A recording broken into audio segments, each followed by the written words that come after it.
Blake Hagler with Hagler Systems.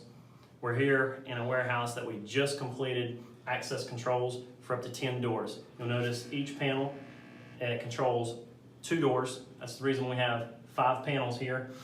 This system has a lockout feature, lockdown feature, where it connects to an alarm system. If for some reason an intruder was to happen to break into the location, it would lock down all the doors.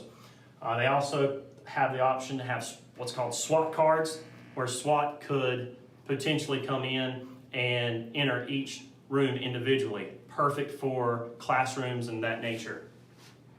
It also has the capability for us connecting into it remotely to manage the adding of users, removing of users, and editing of access to different doors for users. This is great for the clients that need continuous maintenance. Instead of having to pay for somebody to come out and make those changes, it is a fraction of the cost for somebody to just log right into a computer and do so. Also want to show you our network infrastructure that we completed.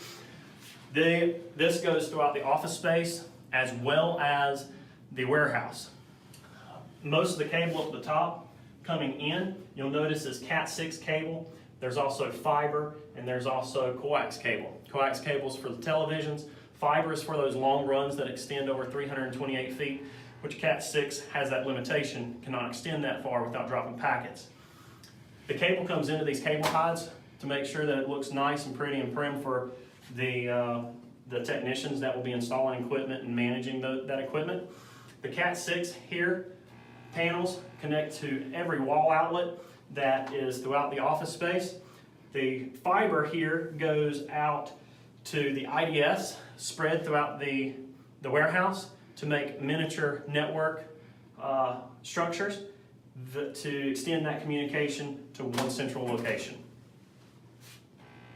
Don't forget to visit us at www.haglersystems.com. Also like our Facebook page, Twitter, and Instagram.